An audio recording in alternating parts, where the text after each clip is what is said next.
Hello and welcome in to another episode of the FanTC Football Pod. Nick and Kody coming at you on a Wednesday night, August 16th, talking a little running back draft strategy today, Kody.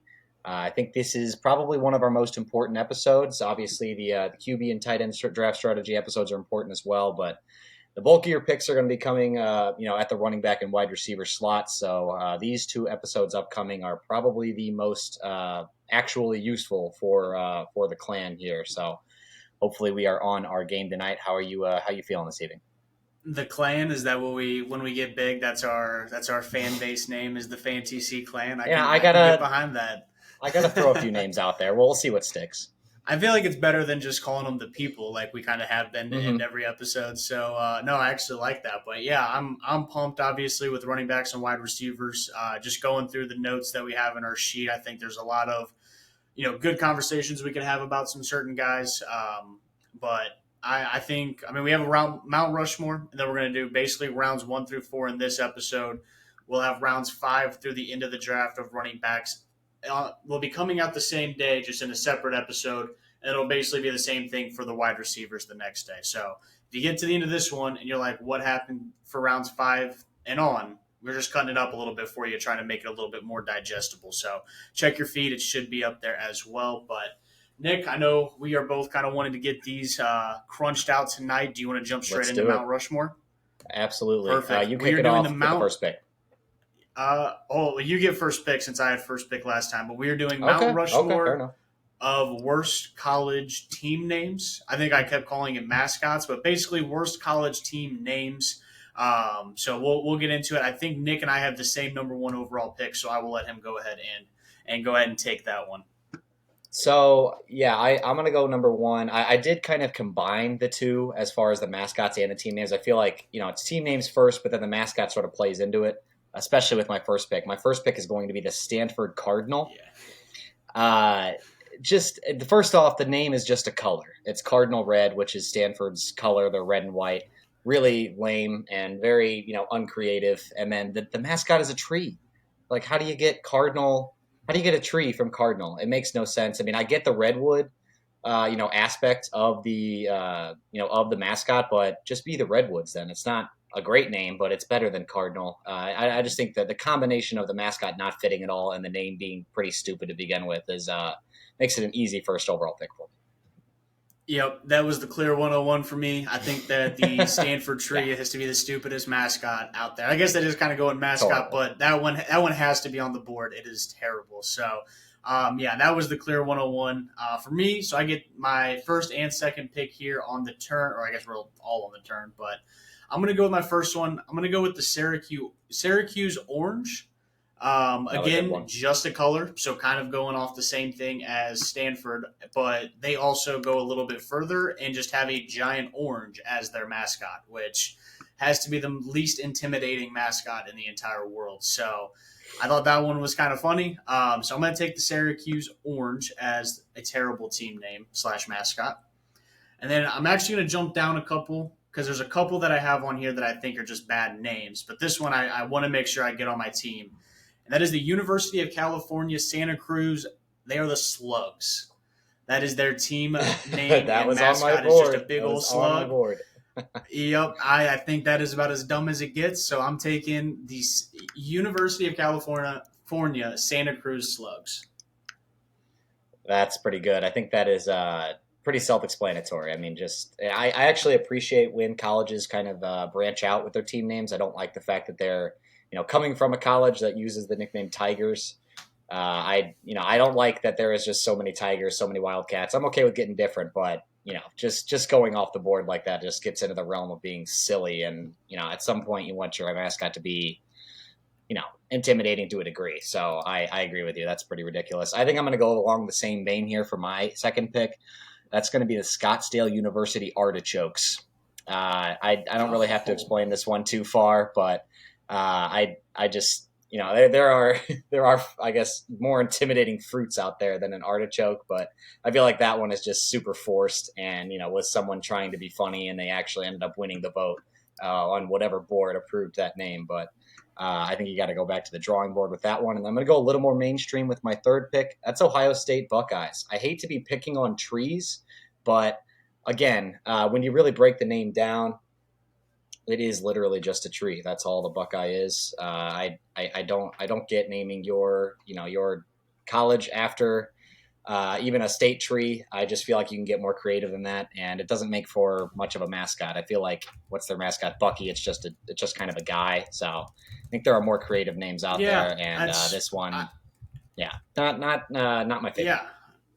Yeah, it made no sense to me. The Buckeyes came up on my list as well, and then I had to do some more research to figure out what Bucky the Buckeye was. And yeah, it's basically just a weird looking version of a human, I guess, as a mascot. Exactly. So that is terrible. On top of, again, if you're going to be named after a tree, why don't you just take Stanford's idea and make your mascot a tree? It's dumb, but at least it would go together with the name. So I like that pick. So you so far have the Stanford Cardinal trees, the Scottsdale U artichokes, and the Ohio State Buckeyes. I have oh my goodness, I cannot say this, UC Santa Cruz Slugs and the Syracuse Orange. So I get my 2 picks here. The first one I'm going to go with is going to be, they're actually both based in the same state, so I am currently targeting this one. It is going to be the Wichita State Wheat Stalks. It makes sense being in Kansas. I get it. But a wheat stalk as your mascot, I think is, and as just overall your team name. Again, I understand branching out just a little bit, but for me, that's just a little bit of a head scratcher. I know they're in Kansas. I get that, but it just I don't personally like it. And then I'm going to go ahead and rip off number 4 real quick. I'm going to jump onto the Kansas Jayhawks. And not necessarily the Jayhawk in particular, but just I did some research for this draft, and just being some Missouri boys, I feel like we should bring down Kansas any chance we get. The term Absolutely. Jayhawk was originally a term used by pro-slavery Kansans to describe free state supporters during the Bleeding Kansas period of the 1850s. So if you are a proud Kansas Jayhawk, you are just a proud racist. So not really, but I thought that was funny. A little bit of history here with my bad mascots. So I'm going to take the Kansas Jayhawks. I love the research, and I love the bashing on KU whenever we get the chance. I'm going to go with, this one might get me in some trouble at home, but hopefully, Lana, if you're listening, I love you. But the Virginia Tech Hokies are going to be my last pick. A Hokie is a turkey. So I like, again, going off the board a little bit. Hokie's not my favorite name. It doesn't sound like too intimidating. And then, once you peel back the curtain, it's just a turkey. It's like one of the least intimidating birds you could possibly imagine. Their original name was the Fighting Gobblers, which I think is pretty hilarious. I think I might have stuck with that if I was Virginia Tech, but I think we can do better than Hokies. It doesn't really strike fear into your heart when you hear it, and the fact that it just ends up being a turkey is like, we can do better than this, guys. Come on, this is a pretty big name school, and I think the Fighting Gobblers should make a return. That makes for some good T-shirts, I feel like. Yeah, I feel like there's definitely some good. They'd sell a lot of merch. Yeah. Yeah, absolutely. I feel like Barstool would just run with that one if they got their hands on the Fighting Gobblers. So, that's a really good pick. I actually like that one. I did not get into the research of Virginia Tech, so I appreciate that. A couple other ones here I just wanted to throw out. The Nebraska Cornhuskers. If you look up what a Cornhusker is, it's just a Nebraska native, so kind of dumb in my opinion. We have the Delta State Fighting Okra, who, again, Delta State's very non-mainstream, but just Fighting Okra's odd. The Fighting Pickle at the University of North Carolina School of Arts. That just sounds like a School of Arts type of mascot. I saw that one too. Probably my favorite one that I found while doing my research, but I wanted to go more mainstream, was Dartmouth's, at least at some point in Dartmouth's history, they had a mascot called Keggy the Keg, who was an actual keg of beer. That's amazing. As a mascot. So that one deserves a shout out in of its own, but I think that we hit a lot of the main ones that people are going to want to hear about. Any others that you want to shout out now that we have the Mount Rushmore built? At the risk of completely putting myself in the doghouse, my lovely girlfriend's a Virginia Tech and a St. Louis University grad, but our St. Louis University Billikens are one of the worst mascot names in my opinion. Again, it is literally just a statue of an older Asian man, basically, is that's all it is. So that is what a Billiken is, if you really want to dig into the lore there. But it's just a really strange combination of, a city in the dead center of America in the Midwest and a Billiken. I don't know. I didn't really look into the lore on that one because I think I ended up going with some other options, but that was on the board for me, and I didn't really get it. Absolutely. All right, Nick, let's buzz through some news and notes so we can get the people onto the running backs. Absolutely. We actually had a couple news and notes happen in between last night's pod and this one. I may have jinxed, if anybody listened to our news and notes update yesterday, may have jinxed a couple guys today. I said we'd avoided major camp injuries, and we got a couple. Luckily, it seems like most of them are not going to be of the season-ending variety. But Treylon Burks, he suffered an LCL sprain. He will miss a few weeks. Titans avoid a major injury here, but his status for week 1 is probably in some doubt at this point. Did not suffer a season-ending knee injury, though. I think that was the original fear, so good for him. Jameson Williams and Amon-Ra St. Brown leave joint practice. Jameson Williams pulled up on a deep route, grabbed his hamstring. This one seems like a pretty classic, hamstring strain here. Going to just have to wait for the word on the severity there for Jameson Williams. He is unfortunately suspended for the first 6 games. He's not going to be able to practice with the Lions during that time, so it seems like he might not be with the team at all until his suspension is over. I believe they have their bye week within the first 6 weeks as well, so that'll be after week 7. A big blow for Jameson Williams. These reps were probably very important for him, being that he missed most of last year, and he will miss practice for the first at least 7 weeks of this year. So that is not good news for him. And then St. Brown looks like he's okay. He continued individual work on the side. Might have been a slight ankle sprain, but I don't think you got to be worried about that one. Jonathan Taylor left the Colts as soon as he came back. It was for a personal matter, apparently, a day or two after he returned. This absence is excused by the Colts, so we are not sure what this is, but apparently, he has a reason for leaving a day or two after he finally arrived at Colts camp. Russell Gage, this one is a major injury, not too relevant for fantasy, but sad for the man. Russell Gage expected to miss 2023. His knee injury is expected to be serious. I don't think I've seen any updates as to what it is yet, but he will miss the 2023 season in all likelihood. Jordan Addison of the Vikings enters concussion protocol. Encouraging to see that Coach Kevin Stefanski hopes to have him back Monday. Doesn't seem like it's too serious of a concussion here in that case, but definitely something to keep an eye on. These concussions are always very hard to predict. It's impossible to know how someone's going to recover from them. So something to monitor, but we have plenty of time before the season starts. He should be fine. And then a bit of positive news. I wanted to throw this in here for mostly myself and any other Ken Walker Keeper League dynasty holders out there. Head coach Pete Carroll says Ken Walker will be ready for week 1. Notoriously optimistic and untrustworthy when it comes to updates, that being Pete Carroll, especially on injuries. But I think this one kind of tracks for what we have seen of the nature of this injury to this point. So that's good news for Ken Walker. Yeah, absolutely. I think we're gonna end up talking about Ken Walker later on in this episode, so I'll just wait till we get to there on him. Yeah. The wide receivers suck. I guess my only real opinion here, well, JT, I don't want to say anything about that because if it's a bad personal matter, that's just piling on his situation more and more. So that's gotta wait till you see what it is. Yeah, rough situation. Jameson Williams, if he has I know the answer to this, but I just want to reiterate it for the people. If Jameson Williams has a hamstring injury, but he's suspended by the NFL, will he have an injury designation that will allow me to put him on IR, or does he still have to sit on the bench because he's technically suspended? No, he will definitely be suspended. I don't believe that loophole will come into play, and I think if the Lions opted to go that route, he may be forced to serve his suspension when he comes back from IR. So it makes more sense for the Lions just to allow him to be suspended, and he can recover from his hamstring injury should it still be an issue when week 1 rolls around. But I think you're going to have to keep him on your bench, unfortunately, Cody. Yep, for sure. All right, cool. Before we jump into our running back tiers, just want to say if you're watching on the YouTube, make sure you hit the subscribe button. If you're listening to the podcast, make sure you follow the podcast. Make sure you leave a 5-star review, comment, follow all the social medias. They're all linked in the podcast and YouTube description. So other than that, Nick, I think we're ready to rip off rounds 1 through 4 of our running backs here. I will let you take it away. Yeah, so I'm just going to kind of lay this out for you guys just about how we are doing this. These tiers are broken down by round. It's going to be rounds 1 and 2, rounds 3 and 4, rounds 5 and 6, all the way down.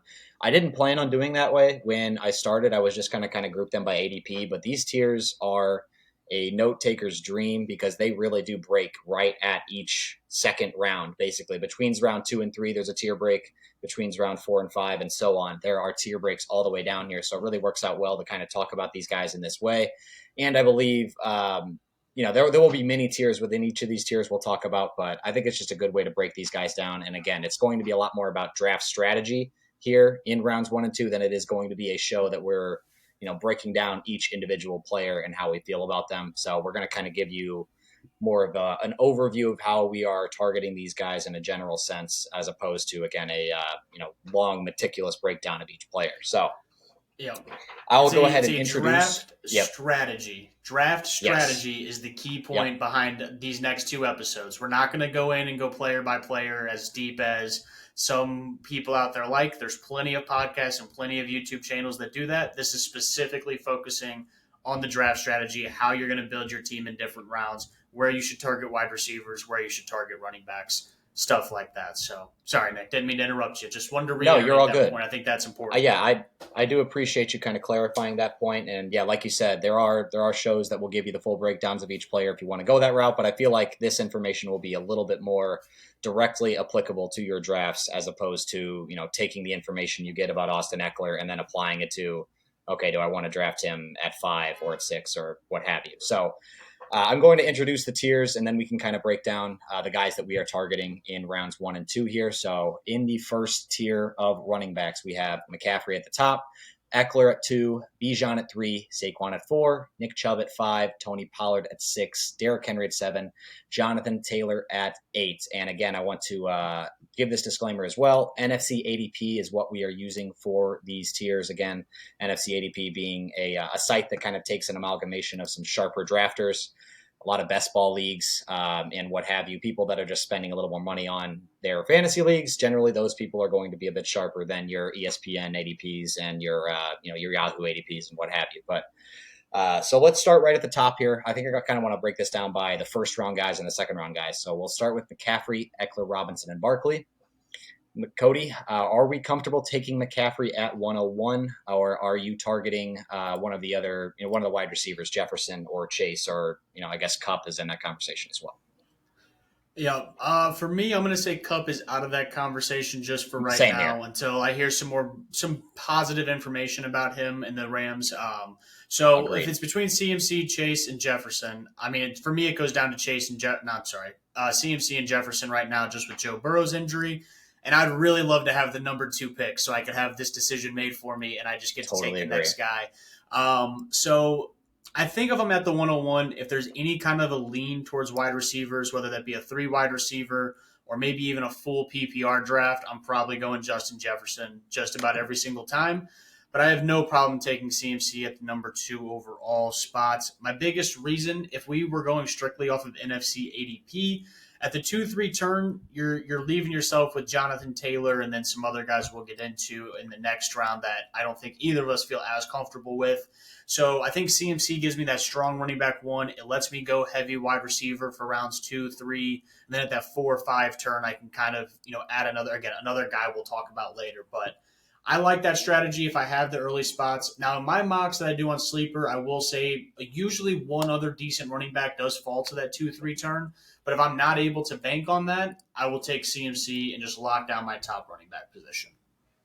Yeah, I'm pretty much in agreement with you on the overall philosophy there. I'm personally taking Chase, but if you want to take Jefferson, I have no qualms about it at number 1 in half and full PPR leagues. Non-PPR, I'd probably lean McCaffrey at number 1 overall, again, just because the running backs become a little more important with their touchdown upside there. But in general, I agree with you. I want to get one of these top 8 and play a little hero RB. That's kind of how I'm approaching my drafts. I really want a solid RB1. Then like you said, you can build out your depth at other positions. Let the value fall to you at wide receiver or QB or tight end. I don't mind, drafting an early guy there as far as one of those onesie positions goes in the first 5 rounds. And then we'll get into it later, but there are some guys we like from rounds 5 through 8 to fill out your running back position. I really want to take, about 3 of those guys, and then one of them can end up being your RB2 if you hit, 1 out of 3. And that just, you're playing a numbers game at that point in the draft. And I think you can trust our analysis and your own analysis to, you've got to be able to hit one of those 3 guys in the late rounds to really separate yourself from the rest of your league mates. But I think McCaffrey, again, I'm okay with him at 101. I would prefer the wide receivers in half and full PPR. McCaffrey and non would be my number 1 overall player. The rest of the first round running backs, I don't like until the late first round. I don't know how you feel about Ekeler, Robinson, and Barkley. They all have some warts. Robinson is a rookie. We don't know exactly how he's going to be used in that offense. Barkley, not on the best offense. The Giants have a really tough schedule. And then Ekeler is getting up there. He's 28, 29. And who knows how the transition to Kellen Moore is going to affect that offense. Could make his targets drop substantially. So I think the rest of those guys have warts. I am hoping to get McCaffrey in the first round, but I'm targeting the round 2 running backs as my RB1 at current value other than McCaffrey. How do you feel about the round 2 guys? Or actually, give me your opinion on Ekeler, Robinson, Barkley before, and then we'll move on. Yep. So for me, I have a clear top 7 whenever I am drafting, which I think you're probably going to include one other guy that probably pushes Ekeler down a little bit more. But it's Jefferson, Chase, CMC, Travis Kelce, Austin Ekeler, Tyreek Hill, Cooper Kupp. Did I say 8 people? I can't remember. But I think those are my. You said 7. Top, that was good. Okay, sorry. I was counting wrong on my fingers. That's embarrassing. So those are my top 7 players. So if I'm drafting at number 7 and the top 6 goes 6, I will take Austin Ekeler there, especially in half or non-PPR. I still feel pretty comfortable with him. Again, I'm not going to say I'm not biased. I do have him in our mini dynasty league, so I'm obviously hoping for the best with Ekeler. I do think there's a little bit of concerns just with the offensive change and new offensive weapon, Quentin Johnston, maybe allowing more downfield targets to happen just relatively easier. For Bijan, for me, I don't hate it. I wish he was like, I don't know. I guess I don't hate it. I don't love it. Like there's going to be someone in every league who's just the Bijan freaking guy who just wants Bijan Robinson because he's Bijan Robinson. And he's probably going to go in the top 8 picks like there. So I'm probably not getting him because I have my clear 7. And then after that, I'd probably throw Stephon Diggs in front of Bijan. I would honestly throw Nick Chubb in front of Bijan. I would just wait if I could to get Nick Chubb. So I think I'm just a little bit out. Now, the middle here of this tier with Saquon and Nick Chubb, if I'm on the 12 spot and I get Saquon and Nick Chubb as my running back duo, I think I may do that and then just be able to just shotgun the wide receiver approach and give me 2 guys at the 3-4 turn that I feel good about and then find another guy along the way that I feel pretty good about. But that's probably the only situation where I'd go 2 running back unless I went CMC early and then like a Tony Pollard fell all the way back around to me or something, or a Derrick Henry does or something like that I'd consider. But for me, I think that just with how valuable wide receivers are right now, not only in the NFL, but for fantasy, it's very risky going 2 running backs. I think that if you are going to, it has to be 2 of these elite guys in this tier 1 we're discussing. So with that being said, like I said, if I'm at the end of drafts and Barkley and Nick Chubb fall to me, I'll take them both there all day and then build my team off of that. Yeah, I like what you said with the top 7 because I'm in agreement there with you. I would throw Diggs in instead of Kupp, but it's the same thing. I have that top 7 with McCaffrey included. So if I don't get McCaffrey and I'm in the top 7 of my draft, I'm hoping either Pollard or Henry swings back around to me at the end of the second round. That way I can play my hero RB as, with one of those 2 guys at the top.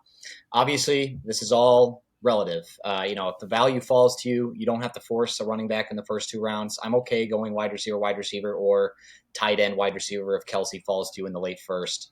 So it all depends on how your drafts go. But I think ideally I would like to snag one of those guys if I'm in the top 7. If I'm in the back of the draft, 8 to 10 or 8 to 12, I'm looking at Chubb in the 8 to 12 range if all the wide receivers I like, those top 5 guys that we mentioned, are all gone, and Kelce.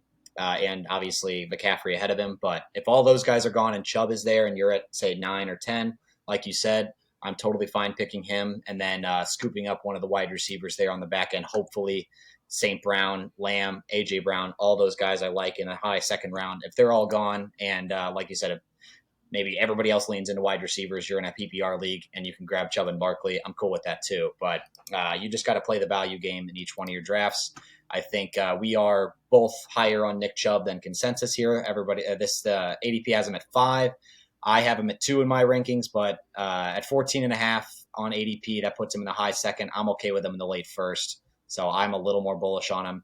Then Pollard and Henry, I would prefer to get in the late second, like we said earlier. And then Jonathan Taylor, the last guy in this list, I just have a lot of concerns about, a lot of questions right now. I'd be probably avoiding him until the third round if he gets there. But I think that's pretty much it on draft strategy for running backs. Do you change your philosophy in 10, 12, or 14 team leagues as opposed to what you would do in smaller ones, or what do you think about that? I think for this tier of running back, not necessarily. I think, as we have discussed a couple times on this podcast, if we are going to um, if we are going to like an 8 or 10 man team, I don't mind. Like quarterbacks are going to get pushed up, obviously. If you can get Kelsey, I don't mind going Kelsey over any of these later round guys in shallower leagues. But anything that goes into a deeper, like a 12 or a 14, I'm okay going heavy running back just because it's worked out. And I'm saying this because it has worked out for me in our mini dynasty league. I just had a lot of running backs throughout the years. I've kept 3 of them both years that we've done it, or planning on it, I guess. So it is.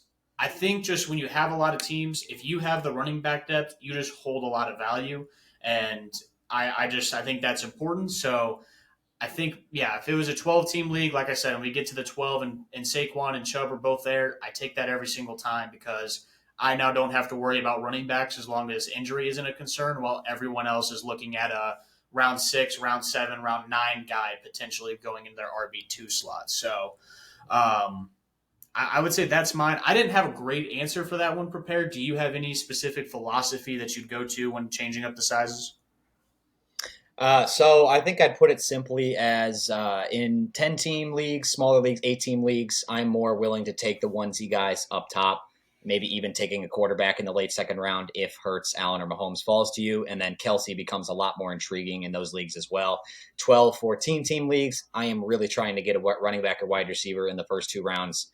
Whether it's 2 running backs, 2 wide receivers, or one of each, that is totally up to the value that falls to you at that point. But I am much less willing to take Kelsey. I think, I'd need to be at the turn almost at the end of the first round, and he's still sitting there for me to consider him in a 12 or 14 team league because the depth concerns later on in the draft become a lot more real in those leagues very quickly. But like we said in an episode a couple weeks ago, 8 and 10 team leagues, it's easier to pick guys up off the wire because there aren't as many people rostered. So I think I would put it simply like that. And then lastly, obviously, this may be an obvious point, but just something to point out. We're leaning more running back in non and half PPR, more wide receiver in full PPR, I think in a general sense as well. So that would be kind of just a 1 minute sort of philosophy on my end as how I'm approaching round 1 and 2.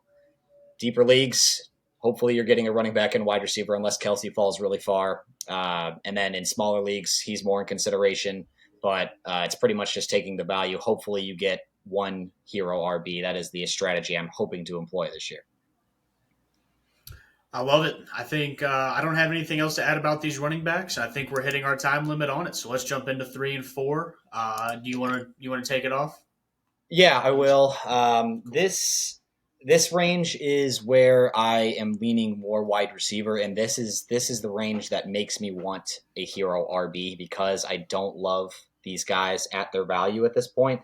I just think there's a couple guys that I am targeting. Joe Mixon being the main one. If I miss out on a running back in rounds 1 and round 2, maybe Kelsey fell to me in round 1, and all the guys I like ahead of him went perfectly, and I had to take him. Or, wide receiver value just fell to me and I love what I had at the end of the first round or something like that. But Mixon is kind of the last guy I am really okay with being my RB1, and you can get him in the late third round sometimes. But I'm okay even taking him in the early third if you, again, got value at the other positions and you really want to secure that RB1. Other than that, I'll just run through these guys real quick so we know who we're talking about. At 9, cool. Najee Harris. 10, Rhamondre Stevenson. 11, Josh Jacobs. 12, Jahmyr Gibbs. 13, Travis Etienne.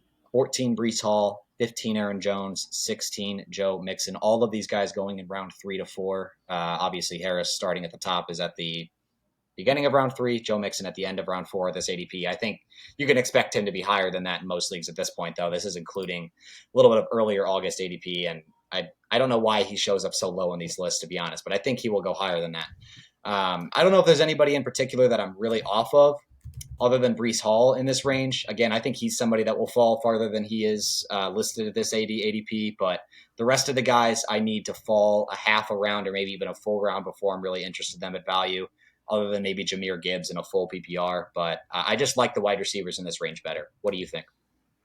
You stole my point here. I was going to say, like I said, this is a draft strategy show. I know we're talking about running backs, but I just want to list off some of the wide receivers you have to decide between in these rounds. Yep. So I will say mine's probably a little bit off because I wrote these down before I went into the same filters as you, but just in a sense, 3-4 wide receivers. Chris Olave, T. Higgins, Keenan Allen, Amari Cooper, DJ Moore, Calvin Ridley. These are all wide receivers that you're going to have to pass on in these rounds in order to draft one of these running backs. I like almost all of those wide receivers quite a bit this year. That's the hardest thing for me. Now, when we're looking at the tier in of itself, there's one name that 100% sticks out, and that's Josh Jacobs. I mean, as soon as he gets back to either being at camp or whatever the resolution is, he's shooting up into a second-round running back most likely. If you're in a draft, like you're in a draft this weekend, let's say there's no Josh Jacobs news about, do you feel comfortable taking him in the third round? So my draft this weekend is a home league. It's 10 teams, non-PPR. So I think for that reason, I would be okay taking Josh Jacobs in the third round because he is both more valuable in non-PPR and in a 10-team league because he has higher upside than most of these guys. But in most situations, in slightly deeper leagues, I would be probably off of him until late round 3, early round 4 at this point. There's a lot of questions. I don't love this Raiders team as a whole. I think the offense itself could hold him back.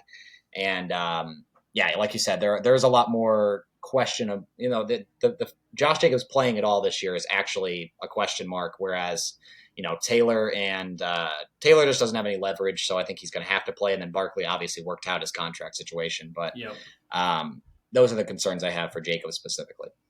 Okay, I echo a lot of the same things there. I want to hear more. I think so 33, so that's getting towards the end of the third. I wouldn't mind it. I just think, like you said, it's risky, especially in deeper leagues. As much as we just reiterated it in the first point, you don't want to be in a 12 to 14 team league and the first running back you taken off the board is not even playing football. So that's a quick way to put yourself in a pickle from the draft. So other than that, I just kind of listed these guys on kind of how I liked them whenever I'm factoring in their ADP. Again, this is just based on if they are 100% going to play. Josh Jacobs would be one, obviously. 2 is Joe Mixon. And then 3 is Travis Etienne. There's been a lot of positive news about Travis Etienne coming out from Doug Peterson.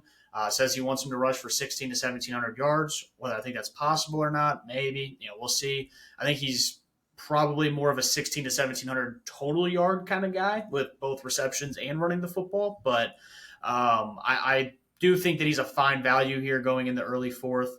And then my fourth guy would be Aaron Jones, going basically right at the same point Joe Mixon is, according to NFC ADP. I don't love Aaron Jones. I wouldn't want him as my RB1 necessarily, but if he's there at the end and all these wide receivers I love get taken off the board, then I wouldn't mind going Aaron Jones. But there's a guy in this next round that I think I would jump up and actually snag before him that I think we both like quite a bit. I'm not going to spoil. So any of the episode after this tier and then jumping into the next one. So any other comments on this tier of running back that you want to get out there? I think the last thing that we haven't really brought up in this particular talk that we've had about round 3 in particular, round 3 and 4 as a discussion, but I think Mark Andrews is the other factor here. And I'm going to just kind of give like a synopsis of how I'm approaching rounds 3 and 4, taking into account, let's say I executed my plan. I got a hero RB, one of those top 8 guys we like in rounds 1 and 2, plus a wide receiver. I am looking for either Joe Mixon or Andrews in round 3 if I can get them. If they're not there, I'm taking one of those wide receivers you mentioned. I like a lot of them, some more than others, but you can pretty much pick your poison there, and all of them are going to be younger guys that have good opportunity. Keenan Allen, maybe one of the ones on the older side, but in a great offense nonetheless. I like a lot of those guys in round 3 at their ADP. And then in round 4, again, letting the board fall to me a little bit there. If one of these guys, if I have a late round 4 pick and one of Rhamondre, Josh Jacobs, Jahmyr Gibbs, Travis Etienne, or Aaron Jones is there, I will consider it, especially in a non-PPR situation. But again, I'm probably leaning more towards the wide receivers at that point because most of those guys will probably be gone in your home leagues and your less sharp leagues because running backs just get pushed up in that situation. Again, these ADPs are based on NFC, so I'm not sure how well they're going to hold. I feel like the running backs will probably be about a half round higher than they are at these ADPs that we're looking at right now. So if any one of those guys is there in late round 4, I'll take a look. But other than that, I am probably leaning wide receiver here, wide receiver round 3, wide receiver round 4, unless Mixon or Andrews is in round 3 at a point of length. Yeah, I did check Sleeper just to see where Mixon was going as of yesterday when I did a mock, and he went mid-4th, so NFC ADP is not too far off of where Sleeper is. Yeah, I love that too, but you and I are going to spoil each other's parade on that one because we're going to draft together. Yeah. One of us is taking Mixon probably earlier than where his ADP is because I agree with you. I mean, 300-plus opportunity guy, so I don't know why, why he's that far down. On a good offense, he's been a bit of a plotter the past couple of years, but it's not going to matter if he gets that kind of opportunity with the Bengals. If you want to, dance with the devil a little bit and, take one of those round 3 wide receivers and hope Mixon falls to you in the 4th, it could end up being a home run draft for you. But I wouldn't mind even just, maybe paying up a half round on Mixon and making sure you get him in the late 3rd. It's still really good value to me. I feel like he should be closer to a 2-3 turn guy, maybe even a late 2nd type of ADP. I agree with you. Well, Nick, let's keep it short. I think that we got through rounds 1 through 4 here pretty well. So make sure, like I said, like, comment, subscribe, check out our other videos, check out our other podcasts. Like I said, 2 per day each Thursday and Friday. So plenty of FanTC content to enjoy. Also, check out our Instagram reels, our TikTok, stuff like that. Trying to put out stuff daily. Nick flamed me on Facebook about my Trevor Lawrence take because it does hurt me on the inside. Had to. But other than that, peace out, everybody. We will be back with part 2 here soon.